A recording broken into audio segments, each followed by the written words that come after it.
Forest Lake Area School Board, October 5th, school board meeting to order. Please rise for the pledge of allegiance. Pledge allegiance to the flag of the United States of America and to the republic for which it stands, one nation, under God, indivisible, with liberty and justice for all. Member Clerk, please take a roll call. Sure. Member Christensen? Here. Member Corcoran? Here. Member Hagelin? Here. Member Peterson?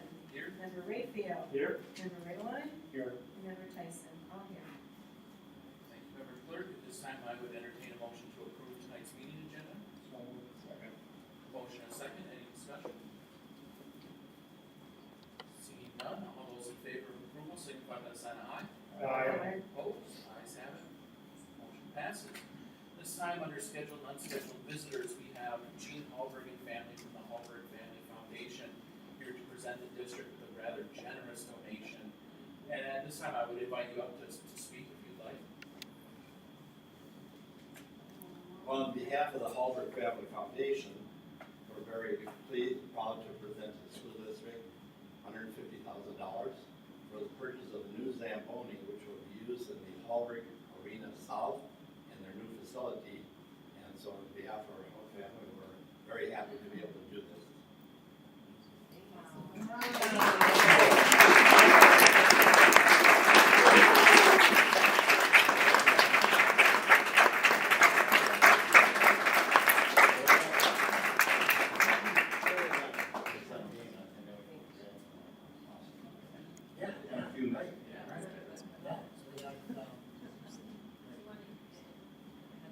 We'll do one first.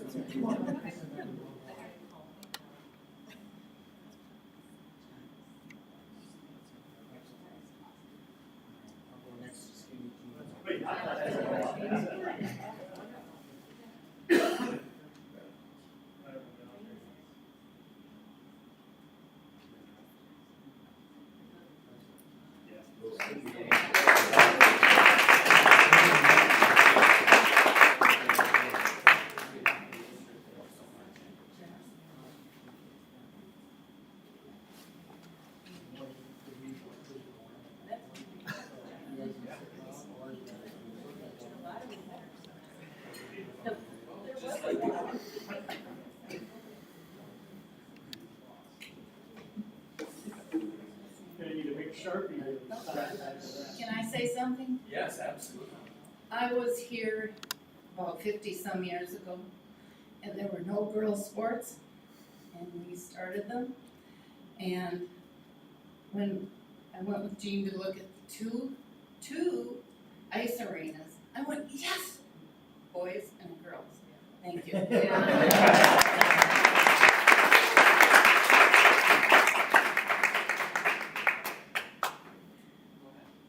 I would personally like to thank you. Both my boys are in youth hockey. I just came from the arena. Oldest son was at practice, and I was watching the girls getting ready to scrimmage Coon Rapids, it looked like. So thank you for providing that beautiful arena, for the donation for the new Zamboni. It's going to be so nice to be able to sit in there and actually in the South Rink this year and watch the game or practice without freezing or having water drip on us. It's a beautiful facility, so thank you. I just want to say that I'm so humbled by your generosity. Just year after year, you have stuck with us and with our district and helped us with our improvements and various financial ways that it's just your generosity has no bounds, and we are so appreciative. So thank you from the bottom of my heart. I was at the arena too, it's beautiful, and I know the Hallberg family has done amazing things with our scholarship funds for all high school things over the years, and we're just blessed to have your family in our community, so thank you so much for all your support We of all these years. enjoy it too. Thank you. We like giving. Well, we appreciate that. Yeah, on behalf of the district, thank you so much. It means a lot. I know my wife, she operated the PTA in Wyoming for 2 decades, and you guys were always so generous, always. Like, they knew they could count on you guys, and all the various organizations have always been supported by the Hallberg family, so I really appreciate it. We're so fortunate to have you guys as members of our community. Thank it's a great opportunity for us to put Hallberg Arena on the side of the building. We're looking forward to many years to the event. We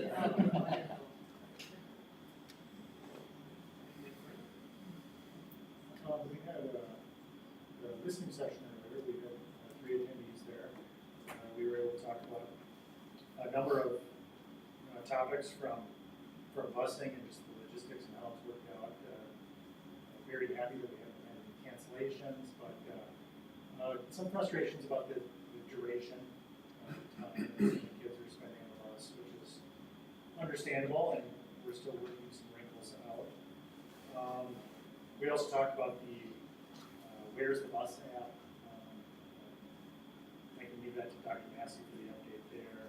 And then just some really high level discussion I thought was fascinating about homework and effective education and just what works best for a lot of students directly. And I think that's a pretty good summary of the listening session. I missed We had a discussion about the Forest Lake Stillwater meeting. Oh, yes, yes. I wasn't gonna mention that. Anything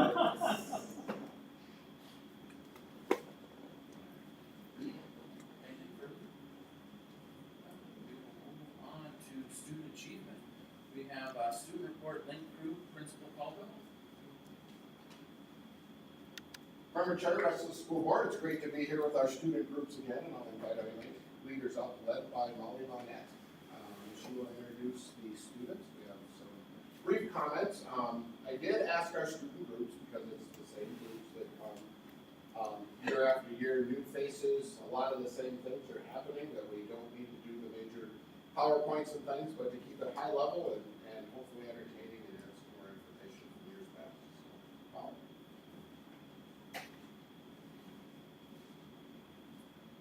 Thank you for having us here tonight. It wasn't all that long ago that I gave a link overview, but I intentionally selected a return for the fall so we could talk a little bit about our orientation day and the success that it was this year. So I'm going to invite our link leaders up in just a second. But I wanted to, first of all, that's our group this year. So as I mentioned in the spring, we decided to downsize intentionally so that each classroom has 3 link leaders, and our link leaders will talk about how that's working out for them a little bit more. Before our orientation day for our 9th graders, they spent 2 full days training, so we just have a couple of photos here where you can see them working hard. It's all very intentional on how every single activity connects to a theme of growth and how to embrace high school and how to make the most of the experience in high school. And our link leaders did just a really great job during the training this summer, embracing that message, embodying it, and really being thoughtful about how they were going to engage with their 9th graders. So we had a great group, and we have 3 joining us tonight. I'm going to let each one introduce themselves. If you could share your name, your grade, and if this is your first or second year as a link leader. I'll keep clicking. You can just. My name is Amelia Bonnet. I'm a senior at the high school, and being a link leader has just been super awesome, and it shows how you can make a difference even if you're just in high school and everything. It's really powerful to be able to make a difference with those younger kids and everything. I'm Natea Johnson, and I'm a junior at the high school. This is my first year part of Link, and it has really showed me that I can make a difference, like Amelia said. I'm Agi Terlizo. I'm a junior. This is my first year at Link, and Link's honestly just really made me feel good about myself, seeing younger kids, being able to see them get more comfortable with themselves. Can you tell us a little bit more about orientation day specifically? Whoever wants to go first? I can go. I remember for my 9th grade orientation day, I was really nervous because, first day 9th grade, and I just remember I felt like in 9th grade we didn't really engage very much. I remember the first thing was you were supposed to get into groups of 3, and everyone just kind of sat staring around at each other. But then I felt like this year, with the couple of changes we made and less link leaders, we were able to the kids were more comfortable, I feel like, and they were able to be themselves more. And I don't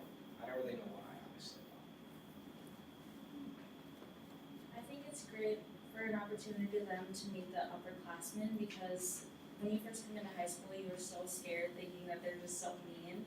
But it's not like that at all, and we can introduce ourselves and let them know that we're really not that scary. We're just like them, we're just trying to get through high school. And as well as, I've noticed that the first day, everyone was super nervous, and then coming in a couple weeks later, everyone has opened up and has met friends, and the class is so close to each other, and it's really nice to see. Yeah, kind of building off of what Avi said about the smaller link groups. I think that it was really helpful to have the smaller groups, because when it comes to being link leader, you have to kind of adapt with the 9th grade group that you're with, because it's like I was link leader last year, and it was a completely different group than I had this year. Last year I was kind of just stared at the whole year, and this year I do actually get some engagement. But I think that being able to, when it's just one link leader, because we break off into 3 different groups, and we get to kind of take our own group of 9th graders and connect with them, and just having like it be one link leader, I think is helpful, not only in the sense that the 9th graders don't have to like be like seeing more than one upperclassman, but also because you have to kind of adapt with the groups, like you don't have to have another partner there to help, but you have to kind of consider everything with and figure out everything. So. Last thought, your favorite link memory or best experience or best? I would say my favorite memory from this year was when we did one activity where you had to like cross like a bunch of papers, and there was like everyone had to go before you could go twice, and there was a couple kids that were really shy and didn't want to go, and then all the 9th graders started like chanting their names, and then they all went, and that just made me feel good. Yeah, I mean, just getting to see like the 9th graders in the hallway and stuff, and them recognizing me and being like, yeah, that's my link leader, everything. It's like really cool, because I know that they feel comfortable with me. I think that them being able to have us as a resource, like us like saying we're here specifically for you and to help you, they like know that they can go to us then and utilize us as that resource. Also, being a link leader and teaching them some of the things that they should expect in high school and ways to help themselves because high school is obviously a very tough time. Being told those things by an upperclassman, I think, is super valuable, because like, when a teacher kind of talks at you all day and they're a lot older than you, it's a lot harder to relate, I feel like. But since we're all kind of in it with them and telling them our experiences and everything and how to like help everything go as smoothly as possible is super important. I think, like Avi said, one of my favorite memories was the square activity that we did, because we did it as a full group, which was really nice. And they wanted to go again and again, and it was just a lot of fun during that time. Any questions? I would just like to congratulate our homecoming queen. Amelia Bonnet is in the house. And there's a Kaden Wyszynski, Kaden Wyszynski was his king, sorry. Anyway, I just wanted to point that out. When I first saw you, I thought that's why you were here. Not that link leader is not exciting, link leader is. Molly, a quick moment on the connection of Link to the middle school web program. So the Boomerang organization is internationally recognized, and they have 2 programs.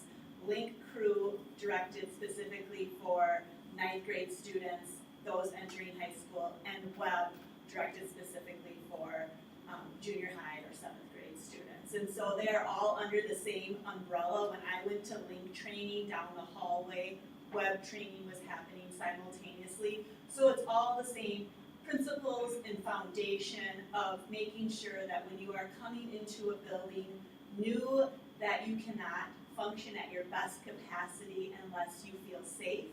unless you have all the information that you need and unless you have allies in your corner. And so that is basically the premise for both Web and Link. And our Link leaders, our mentors, have worked hard to create those relationships so that our ninth graders feel that way. And I know the Web leaders do the very same at our middle school.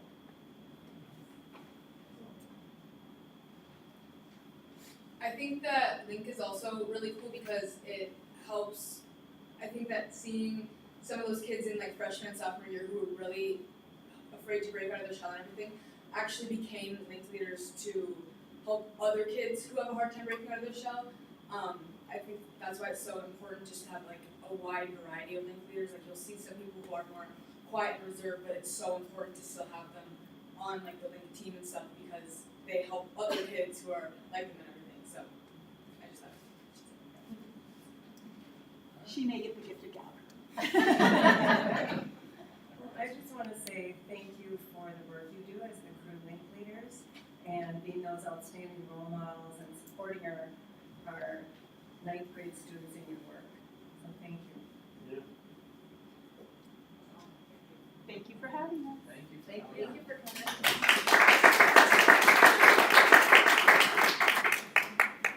And we'll move on to Forest Lake Area Middle School, Principal Bill. And before they even step out, I would ask as well that our Link leaders, as well as NHS and other high school leaders, helped with our Courage Retreat for our seventh graders. It's kind of our culminating event that we do at the middle school to support the transition. And we had amazing high school juniors and seniors and others who really provided great leadership to our seventh grade students to facilitate that whole day. So it doesn't just end with Link, it's everything else. Yeah, and I'll just quickly, because I'm just from the doorway, I just think what a phenomenal opportunity for our leaders to be here tonight and see your work in the community, because they were all whispering amongst each other about, wow, this is what this family does. And so for them to see that in action, I have no doubt we'll all live it out as well for our community. Yeah. Yep, so that's the dream when they're gonna bring your $150,000 No expectation. Molly, Oh, go ahead. sorry, you made me, a thought came into my head last year when you guys presented, I asked about them getting a recommendation for their full file in a college application or whatever. And I Yes. think you were thinking about doing that. Yes, for- yes, they definitely get that representation. That's so wonderful. They do such a great job. No, that's all right. Principal Miller? Thank you. Welcome, Chair Peterson and Dr. Massey and members of the board. Thanks again for inviting the middle school and me here to share a little bit of some updates around, kind of maybe specifically mostly things from last year, but then also just as we transition into another school year and maybe some highlights on how things are going for our 7th and 8th graders. So as we begin, and really kind of almost even going back to last year, really thinking about what does the middle school need and for us to be able to advance our core mission and our core work that we do to advance student learning in our 7th and 8th grade students. And really what that does is it revolves around our middle school learning statement and really that line around we exist to create experiences that inspire learning for our students. And how do we do that? That's what really grounds our work with our middle schoolers. It's what really drives the work of our teachers and our teams and within our building, along that with our secondary instructional framework and really focusing on engagement, standards-based instruction, and on literacy. It's those things that really bind the work that we do. And the way that we get there as a building is we focus on these 3 pillars. That is that we know that our students are most successful at the middle school when we have strong connectedness. Perfect example of our Link leaders or our Web leaders at the middle school as well. When students feel connected to the middle school, we know they're going to be and do better work and be more successful. Systems of personalization. We know that we can approach learning in authentic and student-centered ways. Students are going to be more successful as well. And then, of course, the collective efficacy of our staff and of our teams to do the work that we know they can do to really accomplish great things for our students.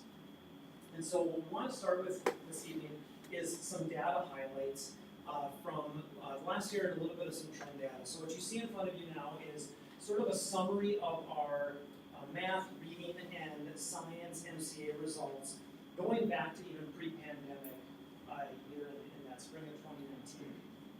And again, when we look at this data, again, it's, I think, as a system, even last year, we sort of sat down and said, what's our reason for existence here? What's our goal? What's our purpose? What do we really want to focus on? And again, it comes back down to that core mission of student learning and focusing on those core areas and the standards that we teach. And what we did is we really harnessed and spent a lot of time thinking carefully about how we wanted to approach this work. And we knew we had a bit of ground to make up as a result of the impact of the pandemic and other factors as well. So when you look at this slide, you're seeing math, which is that darker color, kind of I guess it looks more kind of yellow green is reading, and then science is blue. And what I'd highlight here are some of the significant increases in performance that our students showed from year 2022 to this last spring. For example, our math students, the growth rate was 11.8% from one year to the next.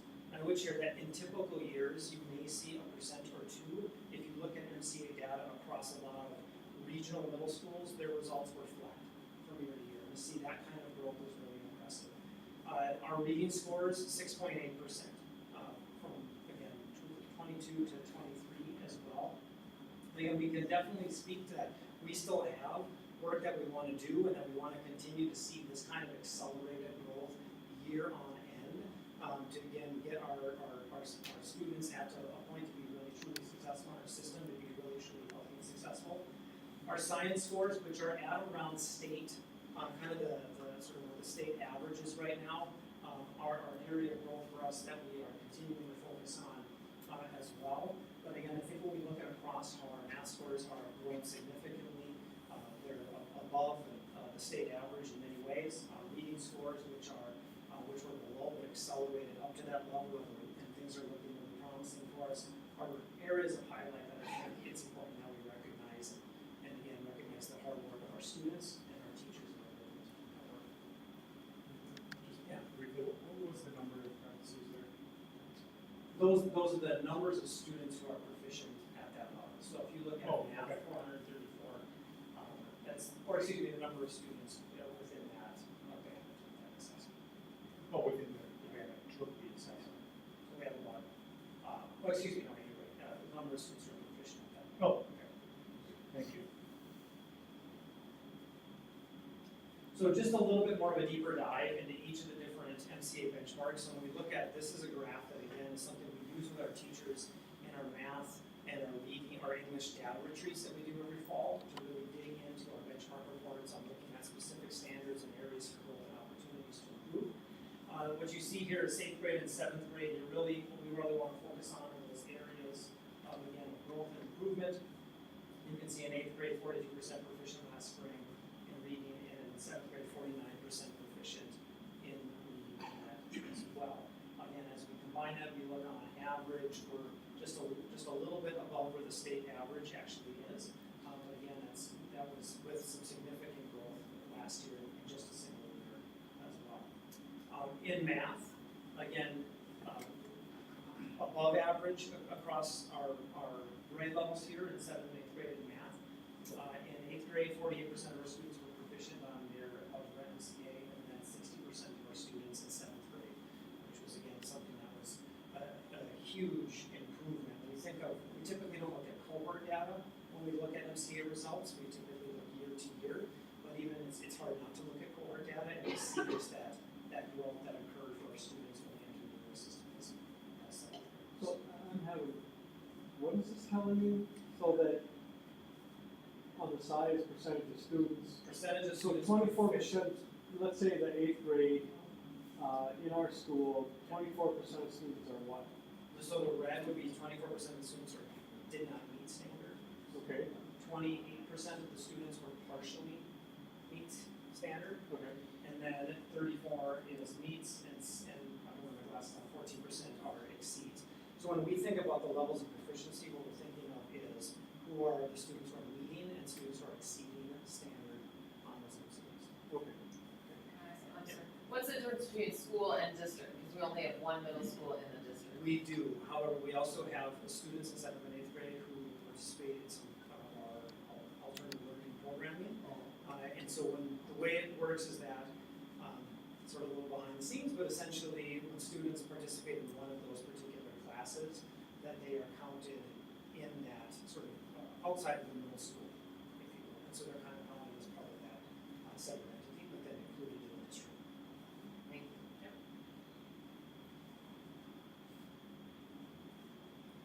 Another data item that I think was really important, again, as we talked about as a middle school, how it was really important for us to be focused on our core mission, our core work of student learning and student achievement. We also knew that for us to be successful, we needed to also make sure that students understood the kinds of high expectations that we have for them at the middle school, and making sure we're holding those students accountable with that. From the year 2021-22 school year to last year, we saw a 64% reduction in discipline referrals that our counselors and our assistant principal and others had managed, which is just a huge positive swing. And it's really a testament to a number of factors, how we start the school year, not only like we heard our link group, but also at middle school with our, we call it transition day, but essentially how we have an entire week dedicated to really laying a positive start to the school year with being deliberate around and purposeful about what we're teaching as far as expectations, being consistent, building positive relationships through what we're teaching with our students, and setting those guidelines for the year. So, and even this year, as we look at our data, we are again on pace to have again another similar degree of improvement around office referrals even this year. It's just feeling like such a positive start to the year and such a great experience for our students. It's hard not to want to highlight that and say that we just had a really great start. So.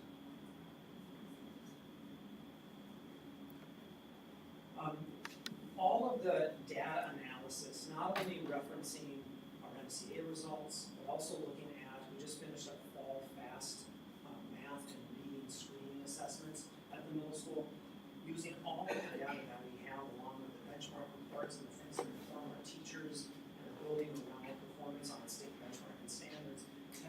We've used this information to inform our school improvement planning process that began last spring and then really went throughout the course of the summer with a team of teachers and our instructional leadership team, and ultimately to the fall, where we have begun putting and implementing some of these concepts and ideas and strategies in place. Through all that work, we really narrowed down two key areas of improvement for the middle school. One around content and disciplinary literacy. And again, as we look at sort of the growth, we want to continue to see an accelerator around reading, that's probably not super surprising. The other around engagement and motivation. When our teachers met, we looked at a number of different factors around data, around attendance, around participation in activities, around classroom grades, around students completing the work on time, and participation in class. All of that data, and we saw there's opportunities for improvement and growth because we know if we see those things change and improve, students are going to be more successful academically. Both of those are supported by a model of standards-based instruction that we're really kind of wrapping our professional development around this year. And so this year, we have really two focal areas of goals. And what we've sort of shifted is not thinking necessarily, we broke this down into year-to-year improvement, but really thinking around a 3-year target of improvement over time. Around literacy, that we're looking to see an improvement from 45.9% proficiency on the MCAs from this last spring to 73% proficient. When in a world of sort of looking at tiered instruction and improvements of something is across the entire student population or targeted towards smaller groups of students for improvement, really getting to that 73 to 80%, and that middle 70% is where you start to transition out of what we call tier 1 instruction and really focusing on some of those higher levels. And so it's a lofty goal for us to be able to improve, but we know that we can do this when we put our entire staff to work on it and identify some of these universal strategies. Engagement and motivation, we spent a lot of time, what is this going to look like? It really boils down to this. This would manifest likely on seeing an improvement around failure rate. And what that would be, we would see additional outcomes in attendance, increased student behavior, returning to daily work and employability skills, participation in student clubs and activities as well as a number of other factors. So the question, of course, is what are the strategies that we're gonna use to get there? In the case of content and disciplinary literacy, it's really around three kind of core pillars. It's around being explicitly teaching that content-specific vocabulary, and what does that look like in a classroom. It's around comprehension strategies such as close reading, getting students to really be reading, thinking, writing, and responding to the things that they're reading. And then also in the kinds of core writing strategies. We have an expectation that students should be reading and writing every day in almost every classroom. And that's something that we know if we do that and we focus on these key skills and strategies, we're again going to see a positive impact on student learning. For engagement and motivation, it really boils down again to the word called our PLCs and the efficacy of those PLCs in our teams through catalyst instruction, direct instruction as well, and to see those kinds of improvements. I wanted to highlight just some of the things that we're doing this fall and this year, and that we have even included from last year as well, because I think these are, in some cases, indicative of the kind of work that's going to show this improvement. For example, I already mentioned the fall math and English data retreats. These are half-day retreats that we use with our teaching and learning leaders come in and facilitate alongside me and our math and English teachers to really focus on looking at the data to begin to identify who are those students who are most at risk for not being proficient on their MCAs, and who are those students in each of our classrooms across the building or within a team or within a house. Having that information readily available for teachers helps them plan better and more purposefully to have things in place when they're doing something with their students in the classroom, such as using universal literacy strategies. I gave those examples of close reading and others. We've spent a lot of time this year on Catalyst training. All of our staff are now trained in Catalyst, which is an approach we began last year. It's an engagement strategy used for teachers in the classroom. Everyone in the building has been now trained, and we're beginning those coaching sessions next week. We started a math intervention time.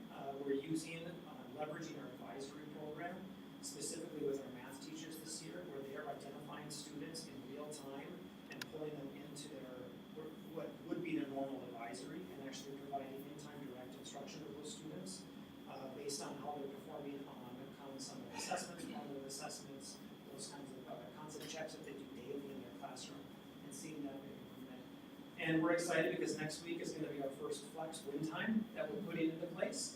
And we're going to begin with really focusing on academic support for students. But our plan is to be able to, as we build some capacity around process, is to begin using this flex win time every week, at least one day a week, to be able to leverage the support for students across all different content areas, and even start to increase opportunities for activity participation, enrichment, and other experiences for students as well during the school day when we have them with us at school.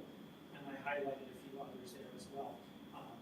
I'll put another plug in for Molly Bonnet. We're working on a career day this year as well. As we think about implementing, I'm going to jump ahead a slide, as we think around our redesign, and we think around the different career gateway experiences, which I know you all are now familiar with. One of the areas of improvement is finding opportunities to bring professionals, which they do an amazing job with at the high school, to start bringing those experiences to students at the middle school. So we're going to start this year in the spring with a career day experience. Working with Molly, she's a wealth of resource and knowledge for us, but being able to do some of that work and then start building those connections, those relationships within these gateway experiences for all of our students to begin making connections to not only what they're learning in those classes to the high school, but also even beyond. And we even have one example, this is trying to go on, maybe went the wrong way, and one of our highlights of the implementation, so we're in full implementation this year with 8th grade, entrepreneurship in the 21st century. Mr. Erickson's class, Tad Erickson, he is working closely with Deb Paulson from Well Credit Union on a entrepreneurship program called Fuse. That's beginning next week, and so he's super excited. The students are going to be developing a Shark Tank kind of experience and looking for professionals to come into his classroom each and every quarter of the school year to give guidance and also act as guest judges, which will be fun for the students. Be the Change, a lot of people ask, what is Be the Change all about? But really it is about students beginning as 8th graders recognizing the impact they have on the community here in Forest Lake, and in this case, service experiences and service learning experiences for the students in that particular class. I also want challenge of thinking about how can art impact the building climate and culture through interactive, or what they call installation art, which is gonna be really interesting to see how the students begin to design and create and actually install these pieces within the building for students and community members to interact with when they're at the middle school. So it's gonna be kind of a evolution of the work that they're doing. It's gonna be exciting to see. So those are the highlights. Quick, I thank you for some of the questions. I will open up if there's any other questions to provide some responses to. Otherwise, thank you so much for your time. I'd just like to say, I think our daughter's in 8th grade, and sometimes I forget what time it is, and I text her like I'm picking you up or something, and she never replies until the end of the day. So I think the middle school bell-to-bell, no cell is really great, and I think it's really working. And I appreciate that. Yeah, and this year we have, again, I don't necessarily have an add on it, but anecdotally, we're not seeing students with earbuds in walking in the hallway. We don't see students with a cell phone out, by their locker or sneaking in between class and things like that. We haven't had teachers share that they're having to manage that in their classrooms. And so it has gone really well in again, focusing on when we're at school, those distractions can be put away and we can focus on what we're doing in class. I appreciate that. Just have a quick question. You mentioned the redesign and the implementation. Are we at the finish line with that, or are we still? So this is, so this is the first, this is year 2, so it would be, I don't wanna say necessarily the finish line, because I think we're always redesigning, kind of thinking how we can improve. But we're in implementation of the training. And so this is our, entrepreneurship of the 21st century and media arts 2, Be the Change. These are the first opportunities those courses have been taught. And so just as we saw last year, the change from first quarter to fourth quarter, as teachers learned what works and what doesn't, and new ideas, they'll maybe change a bit. But it's very exciting to see the whole program in place in the middle school. It's come a long way. That was a lot of work and a big undertaking for everyone, so. About 4 years. Yeah. One last question quickly. What, the Catalyst coaching, that sounds really unique. Is it a model of some sort, or? So the Catalyst approach, Jackie Brickman is kind of their facilitator. We had learned about that program at all of our buildings even last year, and at the middle school, I would even turn around to Jim at the high school, really kind of focused on this is a great way for those interested initially to learn more around ways to build engagement strategies in your classroom, and really about, and they begin with how to build stamina, how to build independence for our students, versus the instinct of a teacher to, as soon as directions are given, a hand goes up, because I need help, and I'm gonna go and help you immediately, versus giving students a chance to build some capacity around doing that work independently before necessarily diving in for quickly giving some support, and seeing the improvement in classroom behaviors, management, and just students focused on their learning. It's really powerful. And so we've started training everyone across our secondary system and offering coaching opportunities for those staff that really want to dive in and learn more. Oh, that's had a big impact. For those staff that have really adopted the practices, they have said it's a game changer to their classroom experience. And to connect the dots, so you remember about a year ago, maybe a little longer, Rachel Manson, Principal Manson, in her presentation at the elementary level. She's been a leader in bringing this to the district, and now it's playing out in the middle school, high school, and across the district. Oh, because I knew I'd heard it, and I was like, wow, well, all those supports you have up there, that's just wonderful. I mean, our students are just thriving under all those supports that you listed and all the things that go on up there. It's just something to really be proud of. Yeah, we are, and I think we have an amazing team at the middle school. They, whether it's our counselors or our classroom teachers, the teams that work and collaborate together to support kids, it's a wonderful group. Thank you.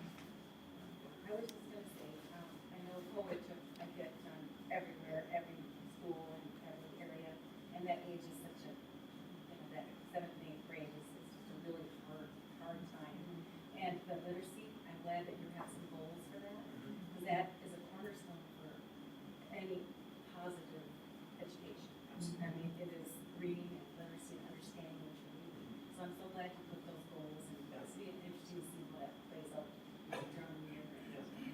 Well, and our teachers wanna take on the challenge. Last year, when we had this conversation on setting a goal for the year, in the past, when you would do that, you might say, well, we'll look and see a 3 percentage point improvement.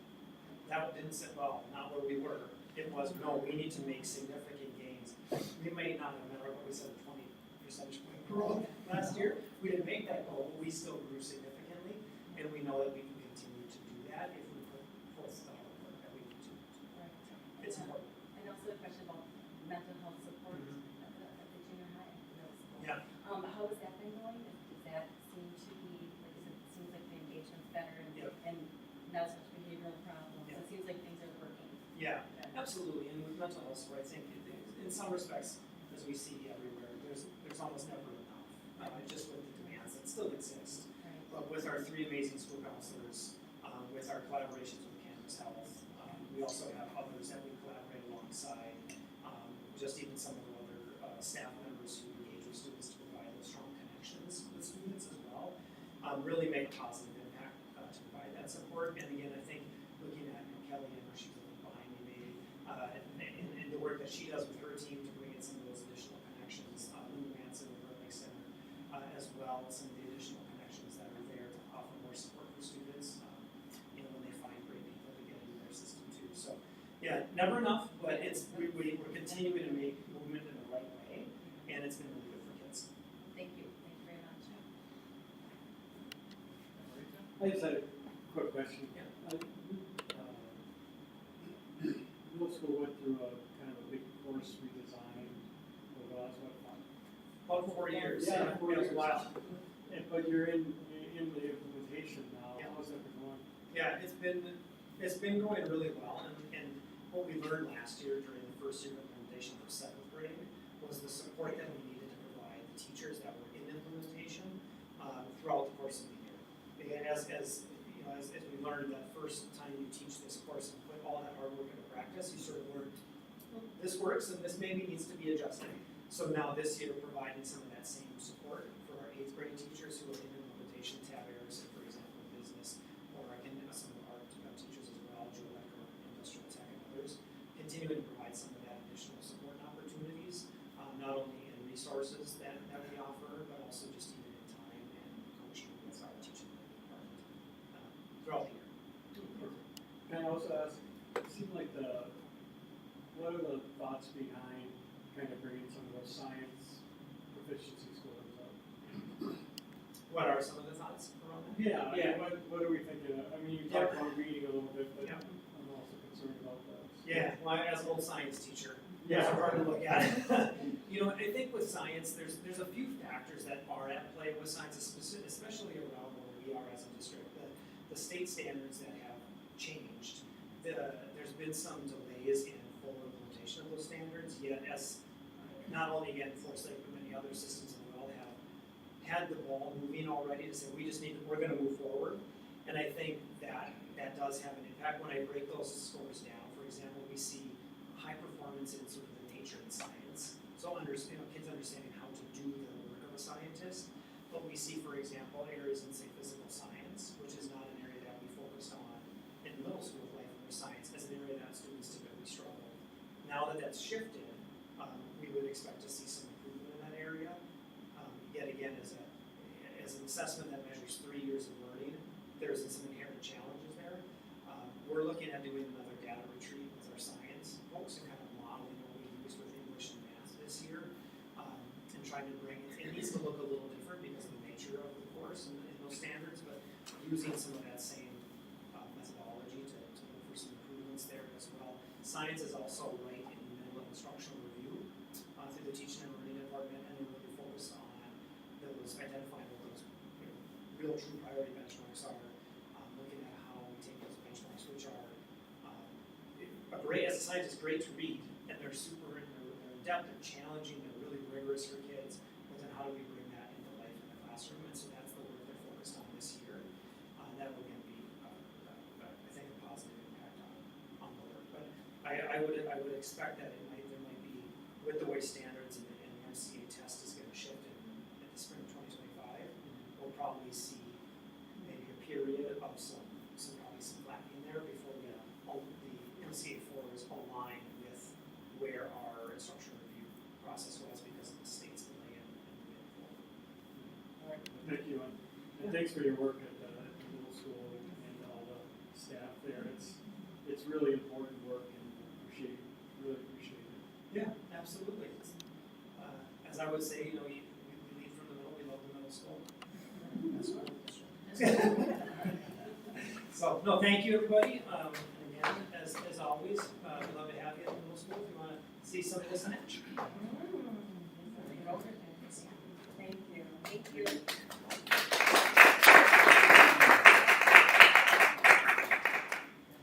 Thank you. Thank Thank you. you. Thanks for coming. Alright, we move on to positive happenings.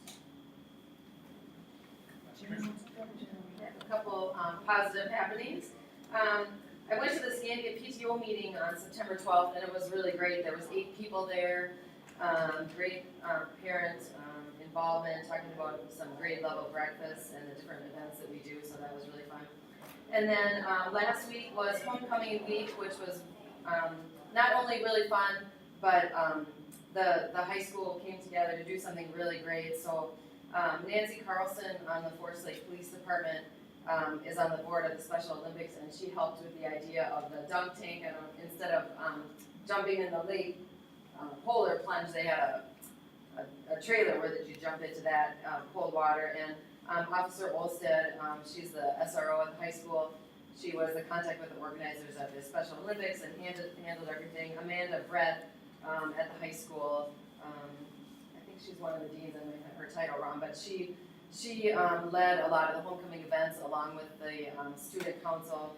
And this year the motto was Homecoming with a Purpose, and they raised $43,000 for Special Olympics. There was a big donation, I believe, from Cargill that went along with that, but I know the high school itself raised $33,000. So that was super exciting, and some of that money is going towards the startup of an adaptive floor hockey program, which is really exciting. But so backing up, on Monday that week, they had the Powder Puff football game, which was really fun and exciting, great attendance. And then on that Wednesday, the Spirit Bus, which is such a great tradition, came to all 7 of the elementary schools. And the kids just love that. I was at Scandia when it came, and it's so fun. The big kids come off the bus, and the band and the dance team. Super exciting. And then the Pep Fest and the game, we won the game, super exciting. Then the next week on September 28th, the Thursday before last week's game, I helped serve dinner for the football team the night before, and I just want to thank all the community area restaurants that provide free, or they donate the cost of the meals to the football team, and that's a lot to feed them, so that is really great that they do that. And then, of course, last Friday, the varsity game at Stillwater, we had a 3-hour lightning delay. But I have to say, the student turnout after the 3-hour weather delay was awesome. So we have bleacher captains, we don't have cheerleaders, but Mr. Hennon chooses some bleacher captains, and so then it's their job to cheer at the different events and get the team all excited, or the students. And it was very exciting, probably about a quarter of them stayed, and then about a quarter of the Stillwater student section stayed, and they were, kind of hollering back and forth, making cheers to each other. But the boys came back on the field at 11:45, and the game was over at 12:30. And we lost, but it was really exciting. But great student turnout, that's what I wanted to say. And also Mr. Caldwell is there, Mr. Hennon. I mean, the hours that they put in for all these different activities, and I know they're at, all the other hockey and basketball and all the other games too, not just football, girls basketball and volleyball and soccer, but man, they put in a lot of hours. So it's been an exciting couple weeks. Thank you. Temple event was fabulous, well attended, always a great event, good weather. First time it was so hot in that beautiful place with the glass roof, so if it's too warm, it won't close. But this year was beautiful. I think we raised quite a bit of money. I'm not quite sure the dollar amount, but well attended, and it's just always such a fun event to see everybody. Yeah, for the playground. Yes. But I don't Yeah, think it's- 13,000 for the playground on Sunday night, and overall $53,000 for the capital event through sponsorship, donations, and funding. Well, we love All going back to classrooms.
was a good one.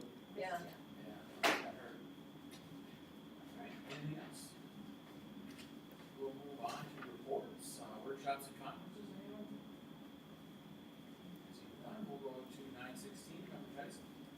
Okay, so last week we had a 916 board retreat, and we did some fun activities. There's 14 members on our board, so double what we have here. So it was just a great evening, getting to know people and, you know, talking about families and fun things. We did some relationship building activities. It's a lot of fun.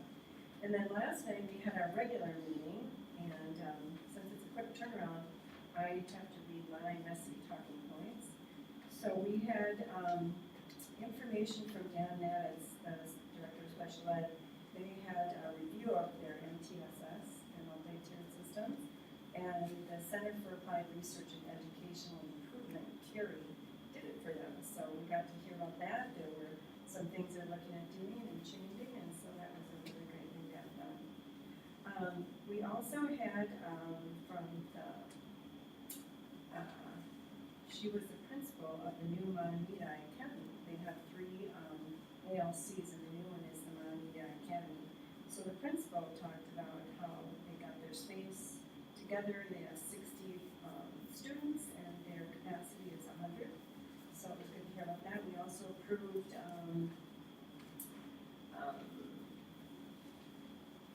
Chromebooks, which will be paid for with an innovation grant. That is for e-learning and take-home Chromebooks. And that is about it, and that concludes my report. Alright, we'll move to Buildings and Grounds Committee. Yeah, so we were able to have our meeting off-site last month, or this month, I guess it was last month, was on 21st at Alderweiss Arena. So we went over our regular agenda, and actually, first of all, we got a tour of the South Ring. So we were able to go and see what a nice job is done, how bright it is in there. The new logos painted on the ice was in. The new Zamboni was out there working already. Turned out really nice, and I know they were commissioning the HVAC system last week. I was in there just a few hours ago and it was working, so I felt good in there. The bleachers, the way that they had to tier them, they all needed to have backstops for safety purposes. And there was enough backstops on the bleachers left over that they're actual, where you usually use them. If you go over to the North Rink now, the top row all has backrests on them. And every practice I've been to, parents sitting in those, they're like, oh, it's nice having a backrest. So it was nice use of excess materials that didn't just get returned or discarded. We also went over a lot of maintenance items, working on resolving glycol leaks in HVAC systems due to plant issues, replaced electrical panel at the softball field, adding lights to the practice fields. Multiple boiler repairs were completed to get ready for winter. An air handler motor that died before Memorial Day was finally replaced using a 2014 unit that had been saved and put up into storage for it, into inventory, so they're able to take that out, save the money, having to buy a new one, and it's working well. One of the most significant things are working with MnDOT, making safety improvements at Sandy and Highway 97. I don't know if you can ask you might have more on that at some point. And then also working on filling, I saw we had a flyer on the door coming in tonight with 8 open positions looking to fill the custodians. And that concludes my report. Thank you, Member Hager. We will move to City of Forest Lake, Member Richardson. Yeah, I attended the September 25th meeting of the Forest Lake City Council.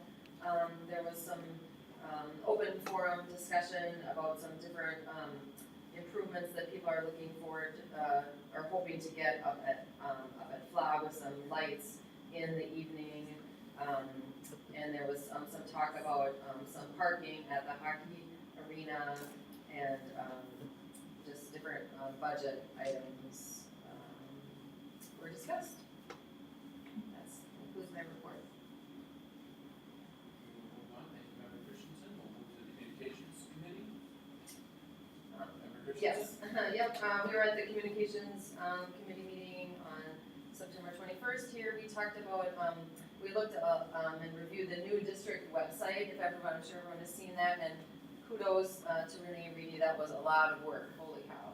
A lot of work, so she did a wonderful job, and just cleaning up all those links, you know, if someone clicks on something old, it takes you somewhere else, and just to really bring that all together was an amazing amount of work. And then we also discussed what topics and themes we're gonna have every month going forward, so that concludes my report. To community education, member Rayfield. Yeah, in community education, we had a deep dive into the aquatics program. We took a tour of the pool and, you know, just kind of talked about the financing of the program and just how fully utilized it is, and, you know, that's my report. It's a good one, member Rayfield. Glad you liked it. I did, I liked it. Don't you do that every year? Curriculum instruction and equity committee, Yeah, that would be. member Rayfield. Yeah, in curriculum and instruction and equity, we talked about new educator orientation, so that when teachers come to our school district, they go through kind of a program where we teach them how we operate, our curriculum, we do all, go through quite a process, and it was really nice to kind of see how that works and see how it's applying to the, you know, oftentimes new teachers coming into our district. Thank you, member Rayfield. We'll move to finance committee, member Worker. We talked about the fiscal year 23 audit status. I mean, we know audits, they take many, many months. Chrissy has from June to December, I believe we talked about many audits, and it's just a very labor-intensive time for them to go over all the information for the district.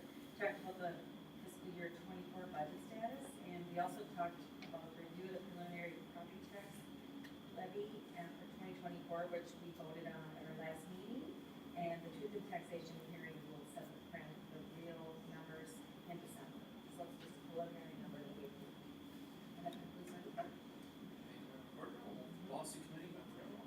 Yeah, so we're gonna have a first reading on quite a few policies here later in the meeting, but most of them are a reflection of various legislative changes last year. Believe it or not, all the dust still has yet to settle on that, so there'll be, I would guess, many more changes coming forward in the next few months. But made a lot of progress in that meeting, we'll keep the policies for first reading later. That concludes my report. Thank you, member Emily. We'll move to staff welfare committee. Yes, so we talked about, we had an enrollment update, which is very important this time of year, kind of the ebb and flow and projecting revenues. Administration keeps a close eye on enrollment. We also talked about operating levy renewal and increasing the levy and what our options are. And then we went over the MCA results and how those looked, and that concludes my report. Okay, so we'll move to the superintendent report, Dr. Massey. Thank you, Mr. Chair. Mr. Miller had to step out, but I would like to just acknowledge the amazing work that Jason and his team at the middle school have done this year and last year, his first year there. I think he understates the significant strides we're making academically and the noticeable and significant strides we're making with school culture, climate expectation, and behavior. The slide he had on the reduction of incidences is stunning. Kids are there with a purpose, and they understand the structure, the expectations, and the guidelines. And Jason and his team have done just an incredible job of setting that expectation and building those connections and holding kids to their purpose of learning. With that, as well across the district, I think we're off to just an amazing start. The directors and myself are in schools all the time, and there's just amazing work taking place across the district, which is a tribute to our teachers, our educators, and staff across the board that they bring to our schools every single day. A quick busing update. We are now 5 weeks into the school year, and we have not canceled a route. And in fact, we haven't been close to having to cancel a route with our backup of subs and 2 drivers currently in training, drivers we brought on board. Director Renberg Eide and Bob Bell, our new supervisor, have done just an incredible job creatively routing the system and being being very creative in how we create efficiencies and meet the need and the demand with the staff that we have available. So we're in just an incredibly good spot. The Parent Bus app is being held up currently by an update by the Android app, which is a vendor issue. So we're checking daily and waiting for that to take place. Once that app is available, we have a number of families who volunteer to be part of a pilot project for a week to work out the kinks and bugs. Once that happens, we will be up and running with the parent communication app. A lot has already been shared about homecoming, so I won't repeat that. But I would say that I wasn't counting heads, but we have over 4,000 people in the stadium. What was built a number of years ago, and the draw that is to our community, just the gathering of families and communities and folks across our community, not to mention probably half the student body in the stands, 900 kids at the dance the night following, just great things that create positive community and great experiences for kids. So homecoming is not just a fun thing, but it has such a positive impact on school and community culture and climate. Member Hegland mentioned the lights on the auxiliary athletic field. I bring this up to make this point clear that the funds for that are through the different activities that Mike Henning runs with AAU tournaments at our new gym and field house.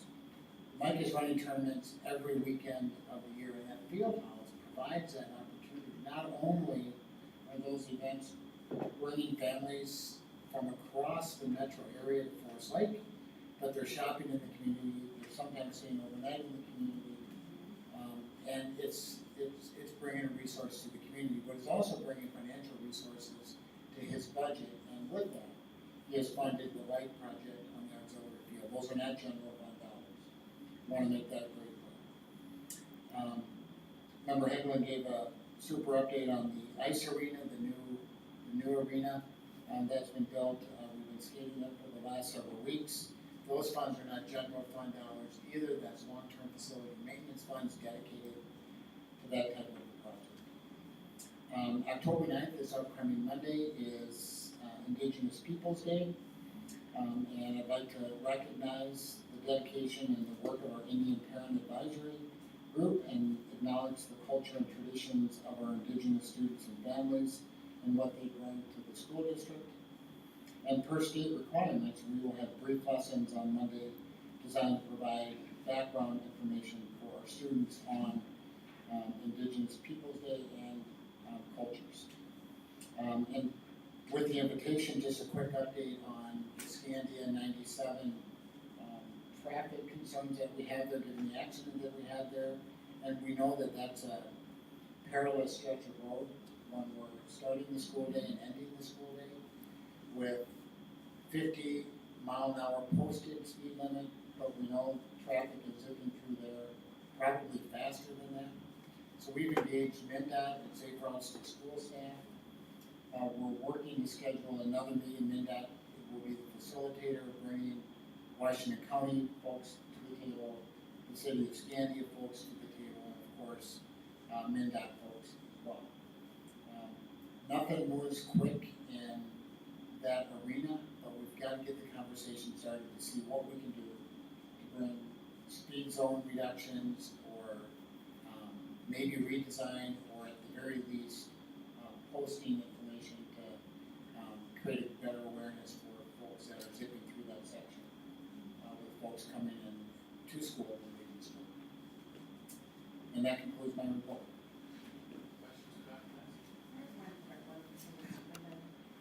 Yeah, so 95 is a chunk highway, and I know back in the day when my daughters were attending Scandia. 95 or 97? 95.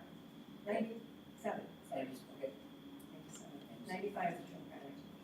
But anyway, we did have a state trooper come when we had concerts that would be there when parents would let out and, we'd stop traffic and the splashes on.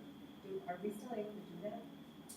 We have worked with Washington County deputies, and they have been posted before and after school, helping just be present there, because the presence of an officer drives folks, and probably including most of us in the room, to honor the speed limit. So that's been a helpful addition. They've been very responsive, but they're limited and can't be there at all times. So we need some more permanent solutions. Well, absolutely, but I just wondered in the short term if we did have officers there for concerts to let out is, and even on a Friday afternoon, I don't know. Yeah, we have reached out to them, and they've been really responsive, so we'll continue to hopefully leverage that relationship. Correct. Any other questions? Seeing none, we'll move on. I would entertain a motion to approve tonight's consent agenda. A motion and a second. All those in favor of approval of tonight's consent agenda signify by the sign of aye. Aye. Opposed? Ayes have it. Motion passes. We will move to action items 8.1 donations. Member Christensen? Yes, we have the following donations, as we just, discussed, $150,000 from the Hallberg Family Foundation for the new Zamboni, $550 from the Wyoming Elementary PTA, they're donating a saxophone, or scholarship instrument, I should say, $40 from Target Cyber Grant to Lionel Lakes Elementary for general use, and the Music Connection of Forest Lake has donated music folders, for the Forest Lake Community Band. All in total, $150,590 in goods and monetary donations. And I move to accept with appreciation the following generous contributions. Second. We have a motion and a second. Discussion? Seeing none. All those in favor of accepting tonight's donation signify by the sign of aye. Aye. Opposed? No, I don't think we need a roll call for donations. Alright, motion passes. We will move on to A2, FLS staff retirement notice. Do we have a motion for A2? So move. Second? Motion and second. I would like to recognize Jody Plumbon, special education paraprofessional for her 20 years of service in the district. Those folks provide a great service, so. Yeah, I hope she enjoys her retirement. With that, any other discussion? Seeing none, all those in favor of accepting A2 signify by the sign of aye. Aye. Opposed? Motion passes. We will move to A3, 23-24 school board meeting date adjustment. I believe everybody has a sheet in front of them with the proposed adjustment for the June 6th board meeting to be moved to May 30th. I move to accept that change. Motion, do we have a second? Second. Any discussion? I would just point out, Mr. Chair, that that creates kind of a 3-meeting rotation in May. That's not uncommon, given that June date. But then it also adjusts the July meeting, the July 4th meeting, on the June 27th. That's already been approved. We just noticed that month in June, May and June dates get pretty busy with the other activities as well. Any further discussion? Seeing none, all those in favor of approval of A3 signify by the sign of aye. Aye. Opposed? Ayes have it. Motion passes. We will move on to new business. We have the 9.1 first reading recommendation to approve new high school advanced placement environmental science course. Dr. Massey. Thank you, Mr. Chair. We're excited to bring this new course to the board for consideration. However, as I got more deeply into conversation with Mr. Caldwell and J.P. Jacobson, our Director of Teaching and Learning today, this course currently stands as a recommended 3-term course. Administration would like more time to discuss that as it relates to other AP courses and the length of time and credit requirements for those courses. So with that, I would recommend that we table this, clarify that issue, and bring it back at the November meeting and approval in December. And that timeline works just fine for the registration day. I would move to table until administration is ready to present. Well, this is the first reading, right? Right. So we have no action to take on it. I don't know if we need to table it. We can just postpone it. That's a good point. Yeah. I just had a question about it. Sure. What is it, a 3-term? All right. Now you're gonna get me into the weeds here. It means that the high school schedule works with semester courses, first and second semester periods 1, 2, and 3, and then block courses period 4 and 5. You can have a course run 3 terms. So it can go quarter 1, quarter 2, quarter 3. It can go semester 1, quarters 3 and 4. So there's different arrangements to create 3 units of time, each equaling half a credit. And that's a lot of academic time for kids in a course, which is helpful. But the more time kids are spending in this course, the less time they're spending in a different AP course or different electives. So we just need to have a deeper conversation around the best structure for this course. And I just think to make a recommendation for the overall course, I want to make sure that we're clear on that term requirement for that course. Superintendent, so I'm really excited about this course because this is what my daughter who graduated in 2015 got her degree in, environmental science and chemistry. So when she went through, she took ag and a lot of chemistry. So I think there's kind of a need for a course like this. You're not going to pull it though. No, You're going to evaluate. thank you. As I mentioned just a moment ago, we're excited about this course. We think it fits an important void in our AP structure. We just need to have additional conversation around the amount of time required for the course. Just to piggyback off of Tyson's question, do we already offer a similar type of a course, or is this something that's brand new that's filling a void that we don't have already? Now, we do have a non-AP version of environmental science. That's a half-a-year course, which would be a one-term course. It doesn't cover nearly the depth of this course. Any further discussion? Seeing none, we'll move to 9.2, first reading, use of student records policy 505. This is a new reading, so no action taken tonight. There is one change that aligns with statutory requirement. You'll find that on page 1, where you'll see a student's address being stricken from the policy as no longer being considered public data. And again, we'll ask for your approval at the November meeting on that policy. We will move to 9.3, first reading, a la carte item charging, formerly meal charging, policy 506. The Forest Lake Nutrition Service strives to ensure that all meals are healthy, well-balanced, and provide students the nutrition they need to succeed at school. Unpaid charges for non-program foods, commonly known as a la carte items, place a financial burden on the Nutrition Services Department. This policy is to ensure compliance with the federal reporting requirements for the USDA Child Nutrition Program and provide oversight and accountability for the prevention of outstanding food program balances. The changes you'll see in this policy update the policy and create language that aligns with changes at the state level that provide free meals.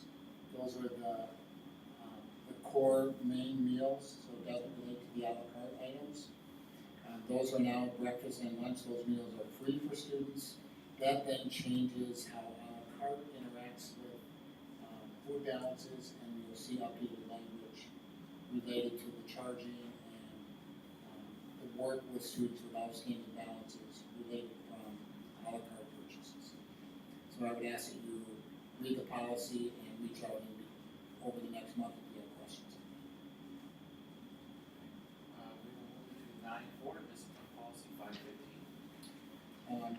As Mr. Raveline indicated, there's been a lot of discussion on all of these policies, including this policy. There's been a number of statutory changes from the last legislative session driving many of these changes. I would ask that you take some time between now and the November meeting to review those changes. At this time, I would highlight there are changes with respect to the definitions that you'll see throughout the policy related to non-exclusionary discipline policies and practices. pupil withdrawal agreements, dismissal, alternative education services. Those in particular are all legislative changes related to suspensions and expulsions. Further into the policy, you'll see changes with respect to communication devices, electronic devices, and other religious language updates. You'll see changes with respect to, and updates with respect to student attire. Again, updates on page 8 with respect to personal communication devices. Updates on page 9 related to vaping devices and language to update e-cigarettes to vaping language.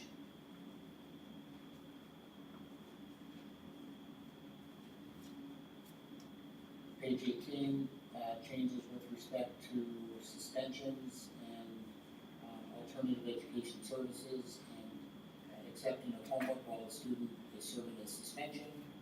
And then finally, changes with respect to recess and other breaks used as a form of in-school restriction or detention as a consequence for behavior.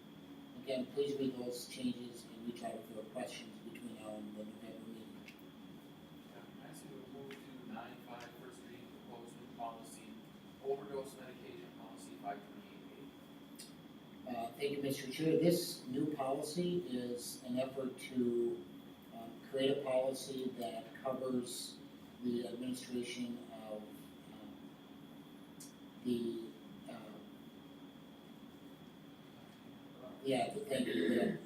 Narcan,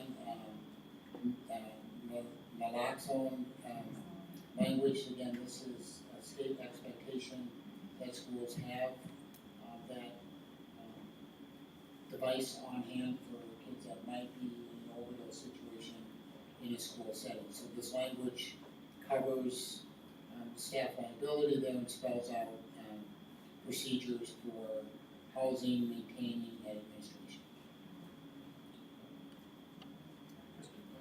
Really quick on, we covered a lot of ground right there.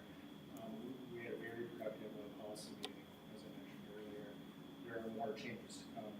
But on policy 528A, I'd just like to extend a thank you to Director Wilson, all the work that she did to bring us into compliance with that legislation. So not only is the policy required, but of course we have to do the things that we state we're going to do in the policy. And that was no easy task. And I'd like to just thank the work that she did all summer long. She lived and breathed this to make it happen. So. And we're fortunate to have the devices on hand, not waiting for the policy, but we need the policy to just provide that backdrop and framework for administration of naloxone as an agent for kids that might be in a dangerous situation in school setting.